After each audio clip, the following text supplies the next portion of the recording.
everybody and welcome back to my channel. In today's video I have an exciting art haul for you. So this is going to be mostly a Faber Castell art pencil haul with just a few items that I wanted to go ahead and include that I picked up along the way. But the majority of these items are going to be Faber Castell, so I'm excited to share some of those with you. One of them is by viewer request. A couple people actually left me a comment and asked and said, hey, have you tried the Faber Castell new Pitt Graphite, the matte one? And I said, no, I hadn't, and I wasn't sure if I really wanted to, but I kept getting requests to give a review on it, and I thought, yeah, okay, I'll pick it up. And one of the things that really changed my mind, I'm sorry about the glare on this because it's still in the packaging from Hobby Lobby, but one of the things that really changed my mind was that I saw that the pencils in here go all the way up to a 14B. So I'm really excited. We'll open that in just a minute. I also grabbed a new set of their traditional Faber-Castell 9000 pencils, which I already had some. I have a smaller set because I don't really, typically like 12 is a little too many for me, honestly. I think I have their 6 set originally, and for me that's just about perfect for graphite, but they really are my favorite graphite pencils.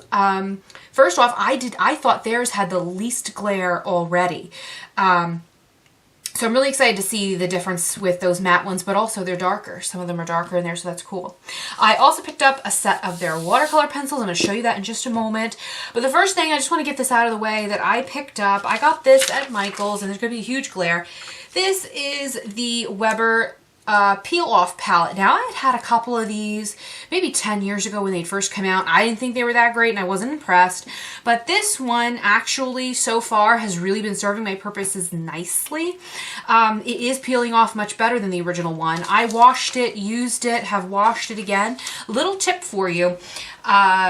After you get done kind of scraping off your bulk items, you'll notice there's going to be little tiny bits still stuck.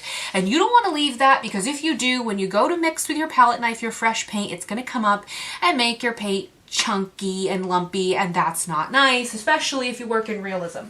So I recommend that once you peel off the paint, get yourself a brush like this. This is really cheap. I just got this from TJ Maxx. It's just a bamboo style bristle brush. Wash it with some dish soap. Go ahead and get in there, scrub it right off. I tell you, it comes right off perfectly new again. And what I like using this for is for my travel art bag. I have a travel easel that I like to take as like a French plein air easel I take out with me, and I don't always like bringing my Stay Wet palette with me for that. Sometimes I just want to grab and go and not have to set up a Stay Wet palette, because a lot of the time with that, you know, it's like 15 minutes of boiling palette paper and you have to set it up, and it's just, I just want to jump in and grab it. And so this works really well for that. Moving right along, and I'm sorry there's going to be a glare on this too, but I picked up another pad of pastel matte paper. This is some of my favorite paper, particularly for pan pastels. I think it just works amazing. I got the number 5 tints or shades, whatever they're calling it. Oh, they're calling it tints. This has like a dark green, a light green, a dark blue, and a white. It's a little something different for me. I usually prefer set 1 and set 2, the earth tones and the grays, but I wanted to try something a little different for still lives and things, so I went ahead and I picked that up. I know I love that paper. I can highly recommend that paper all day, every ding dang day of the week.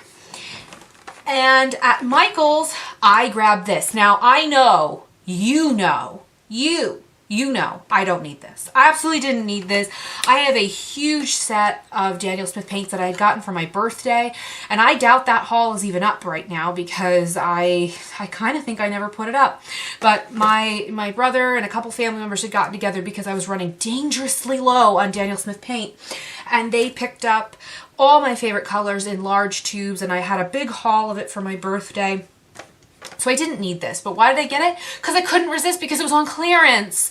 So they're just not carrying it anymore. It was brand new, it was sealed and everything on both ends. There's nothing wrong with it. But this usually sells for around $69.99 full price, and I think you can get it for around $45 on like Blick or Jerry's. I paid like, I want to say $15 for this. It was on clearance. The sticker had said $29.99, and I thought, oh, that's still pretty good. But then I was like, I hemmed and hawed, and I like, well, maybe I'll leave it there for somebody else. I don't know. But then when it rang up at the price checker, it rang up even cheaper for like $20, and I had a voucher for the store, so I paid like $15. I couldn't resist it for 6 artist grade watercolors, and I know I love Daniel Smith. You also get a small bottle of their watercolor ground in titanium white. I'm not a fan of that product. I have it in a full size. I was going to review it, and I honestly felt it would be better to just say nothing than to review it because I disliked it that much. Now, it could be your favorite product. If so, great, but it didn't work out for me. But just for the watercolors alone, I couldn't pass that up. I had to give it a go. So I grabbed it, and I feel like watercolors are one of those things you can invest and they really don't go bad. Like even if it dries up completely in the tube, I can slice the tube open, throw it in a palette. I'll always be able to use it. And I've never had a Daniel Smith like dry up real hard or anything anyway. So yeah, I'll always have them so I can use them later. Without further ado, ta-da! Oh, that's so anticlimactic because it's the wrong end. Hold on one second. Okay, so these are the Faber-Castell Albright Drawer watercolor pencils. Let me go ahead and take all the shrink wrap off all these pencils and I'll come back. All right, so I took all the plastic wrap off because it's creating a horrible, horrible glare. And like I said, I got the Faber-Castell watercolor pencils. That's the first pencils that I want to show you here by Faber-Castell. Now, I got the 60 set because I feel like, unlike with color pencils or pastel pencils where you really can't mix that much, with watercolor pencils you can mix so much. So I had seen the 120 set and I kind of thought about it, and then I was like, well, you can mix so much and a lot of the colors looked very samey and similar, so I went with a 60 set. I'll bet even a 24 set would do a lot of people, but I went crazy on it. So here is the tin. This is your traditional nice quality Faber-Castell tin. We're going to open it together for the first time. Okay, I'm trying not to be dramatic, but I'm excited. So, oh, they're advertising their matte graphite. Wow. Okay, so these must be fresh pencils. These probably have not been sitting around very long because if they had, they wouldn't be advertising their new matte graphite inside because it is a new product. So that's good. That means this product is moving. That makes me very happy. Like I said, I got this 60 set and I'm really, really happy that I did. Here's the second tray. This reminds me, the color selection here reminds me a lot of the Pitt pastel pencils. I have their Pitt pastel pencils. I have their full 120 Polychromos pencils, which I have a review on those. I'll leave that linked up if you're interested. But let me know if you'd like a review on these, a video on these. We could do a first impressions, maybe swatch with me video. We could do a review video later if you guys are interested. What really drew me to these, and I've tried a lot of watercolor pencils in my day, and I don't want to, you know, be too chit-chatty today, but I like the Derwents, but they're not light fast, and they could be a little bit more pigmented. I've tried Winsor & Newton's, I've tried Faber-Castell's Gold Faber, their student grade line. I've tried so many watercolor pencils, but the light fastness is always an issue. These are light fast, and I trust Faber-Castell on that. So it looks like you have a nice wide core. I have to check it this way to see if the pencil is centered because their caps are blocked off. They look a lot like Polychromos, except they are in that hexagonal barrel.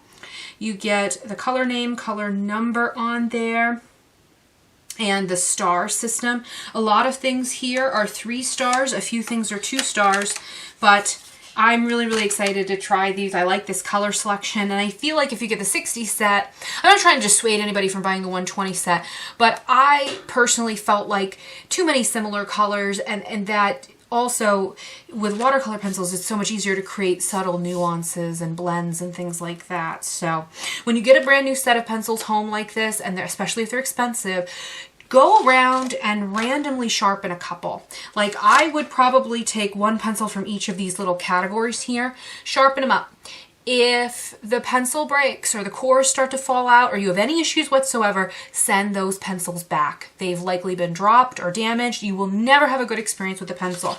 That being said, with any Faber-Castell product, I've never had that happen. Never once. They're packaged really well. They're packaged up tightly. And usually they have this thing around them. Every time I buy them, they have this thing, and they were bubble wrapped really well, so I feel confident about these. The quality of their tin is amazing. I like it better than the Derwent tins. Not that I'm hating on Derwent at all. I love Derwent, but oh, and I just love the look of a Faber-Castell tin. So go ahead and let me know in the comment section if you guys would like for me to test these out. But I feel like when you get the 60 set, each color really is different than the other, and you get more, you know, more unique colors that have their own identity versus a lot of really close colors. And like I said, with watercolor, you can mix and blend. I also went ahead, like I said, I grabbed the matte graphite. So I opened the tin up, and this is what you get. Okay, there's a little booklet in here with information. So these pencils range from HB, 2B, 4B, 6B, 8B, 10B, 12B, and 14B. Starts a little bit dark for me. I would want to bring in something a little bit lighter, I think. And we'll definitely, I've been asked to do a review on these, so I absolutely will. Let me grab a little scrap of paper. I just want to see. This is the HB. This is the lightest color. We'll zoom in here, and we'll take a little look. Yeah, that's already kind of dark on the value scale, though, I have to say. It's already, you know, where's my 2H, 4H, that kind of pencil. And still a tiny bit of shine. I mean, it's, yeah, especially when you go to smudge it and buff it out, I still see a little bit. All right, I'm sorry. I realized that that footage was entirely too dark. So here is my favorite little set that I have by them. It's a little dented and dinged up. I've replaced some pencils over time as well. So, but this is my favorite little set, the 6 set, and it's like one of my favorites. I love these pencils so much, the 9000 Faber-Castell, that my brother had actually like picked me up a blister pack recently, and because he knows how much I love them. And I actually have a full box of the 2H because they're like my only pencil that I'll use for sketches and drawings, particularly with watercolor and stuff. So I mean, I'm really very familiar with their pencils. The matte graphite is black. The barrel is black, so you can definitely tell the two pencils apart if you had them both on your desk. I just want to compare really quickly the shine. So that's the original. This is this one.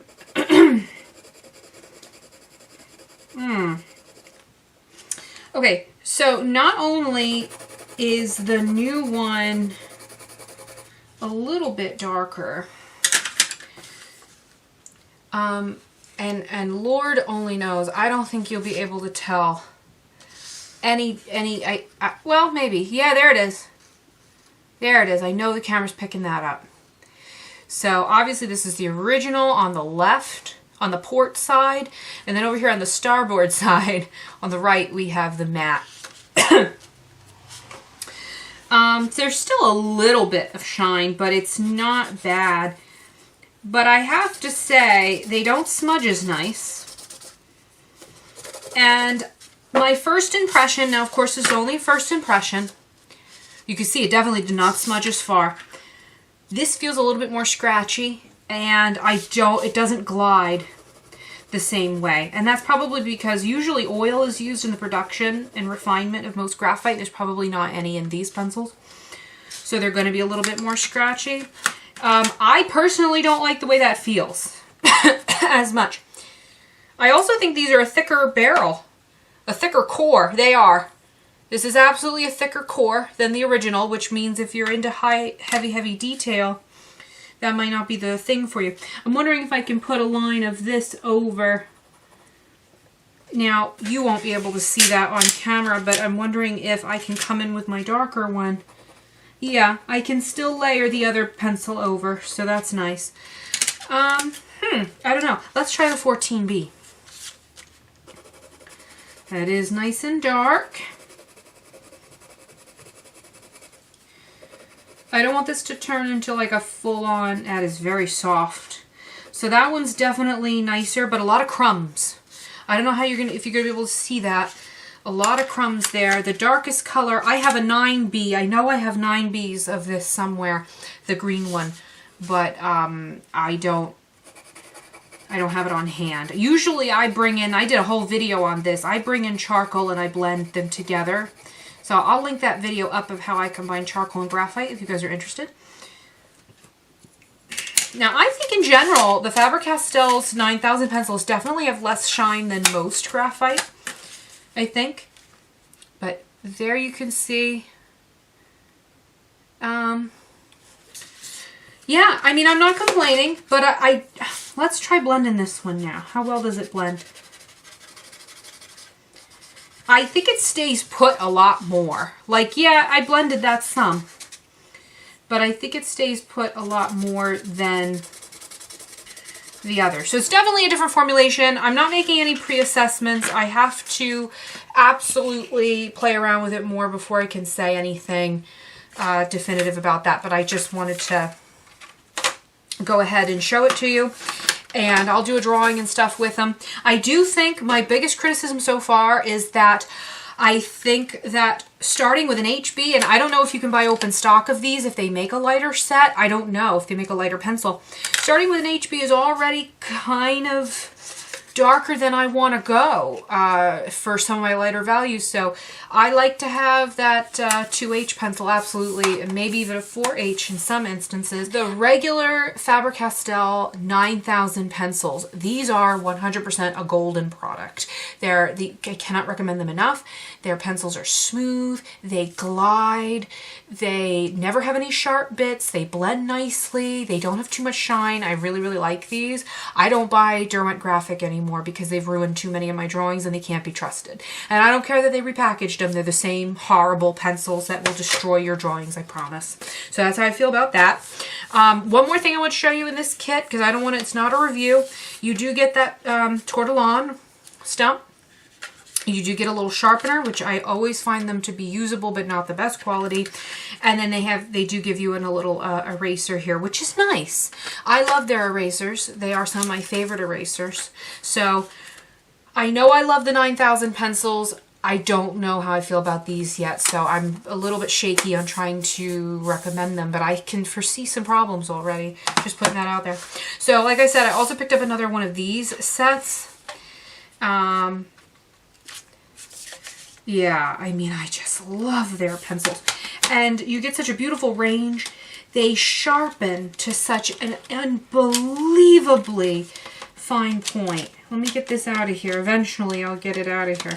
If you like to do very realistic drawings, a lot of realism, highly detailed drawings, you're going to want to go with these 9000 pencils because you get a nice sharp point. These matte pencils, they are a little bit thicker. I don't know how much detail, you know, it's not going to get the finest line possible. Okay, I just wanted to zoom you guys in here. So this is the 9000 pencils. You can see the nice sharp point that I'm able to get. This is a 2H. This is the lightest pencil that comes in my 9000 pencils traditional graphite set. And I've got a brand new rice paper stump here. I'm just going to look how much they move. I mean, even for a 2H, which is a pretty hard lead, it moves really nicely. And it's always silky, always nice, and no hard bits. It's not overly sharp. This is the lightest one you're going to get in the matte set, which is an HB. And I'm going to go nice and light on it. I don't want to overdo. It is very soft, but not silky feeling like the other one. If I go pretty light, you know, just a lot of fine control and go pretty light, I guess it's not so bad. I can work with it. I can absolutely work with it. They don't move as much. And I don't know how well you'll be able to see that on camera, but you can see it looks grainier. It doesn't move as much as the original. So I'm not saying anything bad about the new matte graphite. I'm just making observations. So anyway, yeah, I decided to pick up a bigger set of these because I just wanted to make sure that, you know, I was comparing really directly apples to apples if I had the ability. I think I'll probably end up combining the two when I do future drawings, but for the review, I'll absolutely just stick to the matte graphite. I will say, if you're a beginner at graphite or drawing in general, get the smaller set. Get the 6 set. Inside you get HB, B, 2B, 4B, 6B, and 8B. I would replace 1 with a 2H. So what I would do is I would get a 2H, HB, 2B, 4B, 6B, and 8B as your darkest value. You'll have a really good range there without being overwhelmed. And honestly, this really is all you need. You don't need 12 pencils. Especially if you're a beginner, you really don't need 12 pencils. Go with the 6 set and grab yourself a 2H for your lightest value and swap out the B in there so that you have a little bit more versatility. But that really is it, you guys. That's today's review. Today's haul. Oh my God, not a review. See, my mind is everywhere. I apologize. Anyway, that is my haul for today. Thank you guys so much for watching. If you guys were interested in a review for the Albright Drawer watercolor pencils, let me know. And if you want to see a review for the Pitt Matte Graphite or a comparison video, let me know on all of that. Thank you guys so much for watching. And as always, have a great day. Have a blessed day. And I will see you guys in the next one. Bye.